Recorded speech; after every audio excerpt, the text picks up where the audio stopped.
Hello, I'm Vivienne McGrath from viviennemcgrath.com, and today I'm going to be speaking about narcissist smear campaigns and flying monkeys.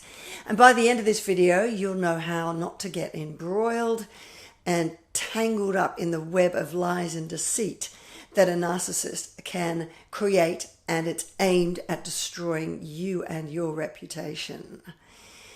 And a lot of you have been writing to me about this because it is very, very common, and it really hurts because you think, how can somebody I love so much be so heartless, cruel, and lying blatantly about me, especially when all I wanted was to look after them, love them, whatever.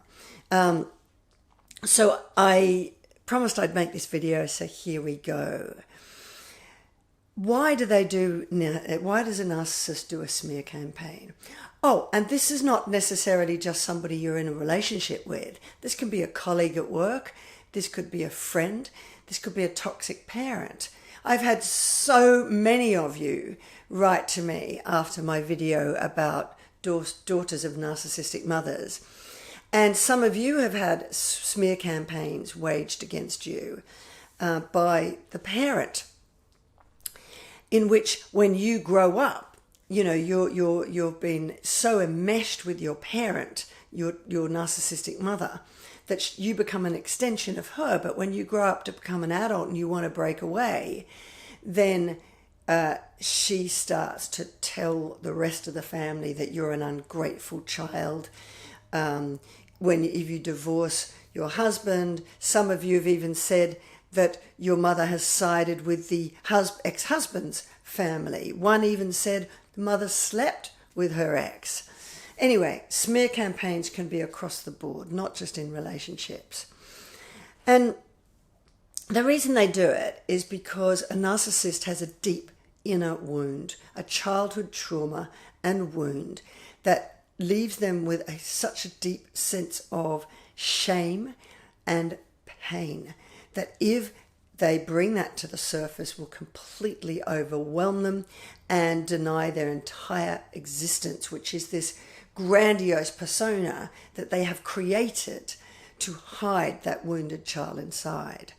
So when you are, be it a relationship, a boss, a parent, if you start to break away from that narcissistic person and it's clear that they're losing control of you and they start to know and fear that you can see them for who they are, then they have to go out to win. Winning to them is at all costs, and they can go from the heroic protagonist 1 minute to the wounded victim the next. And what will happen is when you're breaking away from them, out will come the wounded victim, and they will be out to win at all costs. And by that, I mean they want to control the narrative. They fear that you're going to go and tell everybody the truth about them.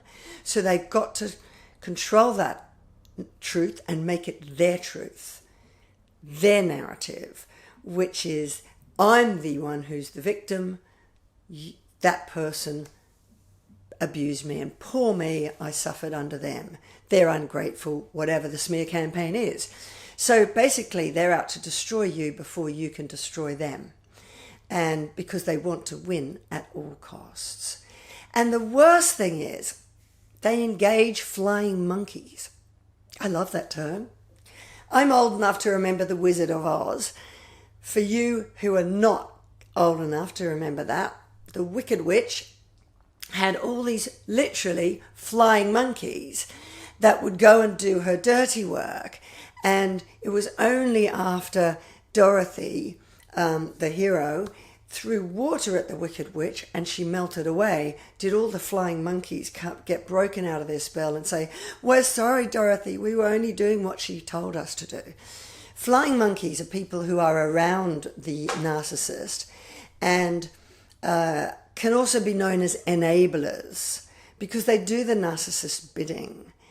They're either very naive and just get manipulated by the narcissist to repeat the lies about you and believe their story, repeat their story, sometimes even betray you and tell others that you are a bit unstable. You are the crazy one, not the narcissist. Or they could be, flying monkeys could be other toxic people that they all become this little toxic group supporting each other and smearing you. So that's why they do it. And they'll do it by telling people you're the crazy one. They'll do it by telling people you had affairs when they did. They'll do it. There'll be all sorts of mechanisms to smear your campaign, smear your reputation and your name. If it's a family member, it would be that you're ungrateful, that you're cruel to them, that you never thank them for anything, whatever. If it's a boss, they could smear you in the industry that you work in. It can be very, very devastating campaigns. So what do you do in the face of a smear campaign, which is what you've all been asking me? The most important thing of all is to walk a line of integrity. I call it the straight, honest line in the midst of this smoke bomb that they set off around you. Don't try to convince them that their smear campaign is wrong. Don't try and go on the defensive. You have nothing to defend yourself against, and you're never, ever going to win. Don't engage at all. Any engagement, they feel they've got some control over you still. So do not engage. Do not engage. What is it? Was it Kate Moss or Vivienne Westwood who said, one of them, and maybe Kate Moss was quoting Vivienne Westwood, never complain and never explain. I would walk a straight, honest line. If you have friends around you joining in as flying monkeys, do not explain. Don't defend yourself. You have nothing to defend. Don't complain. Don't start bitching about him or her, the narcissist, either. Because if you start reacting negatively rather than choosing an adult, rational response to this behavior, then you open yourself up to being accused of, you see, she's just as emotional. Look, you see, I'm right, she's crazy, or he's crazy. Don't complain, and don't explain. Don't engage. Except, before I talk about that, keep notes.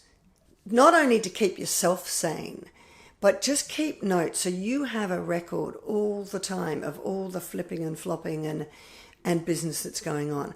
Keep notes because you might need those too to provide as evidence one day. Understand that they believe they're the victim. They honestly believe they are the victim and you have done them wrong. And that's that deep, wounded child that they've got. So you're never, ever going to convince them otherwise. And reacting to them playing that dramatic victim role is not going to hurt. It's not going to help you either, because you'll just end up on the same level, emotional and getting, almost becoming a self-fulfilling of their prophecy that, yes, you are a bit nuts yourself. I remember reacting once, and I thought I look like I'm crazy. Anyway, also understand that you will lose friends, unfortunately, in the process. Some of these flying monkeys won't come to you later and say, I'm sorry, I see the truth now. And you just need to decide who of your friends are the ones that matter, or relatives, or colleagues. Who are the ones that matter? Who are the ones who believe you, have the same core values as you, and are as close to your authentic self as possible? And the rest, you're just going to have to let go of. I've done another video on that, so I'll put the link below. So you might have to let go of friends and you will probably lose some in the process. But you know what?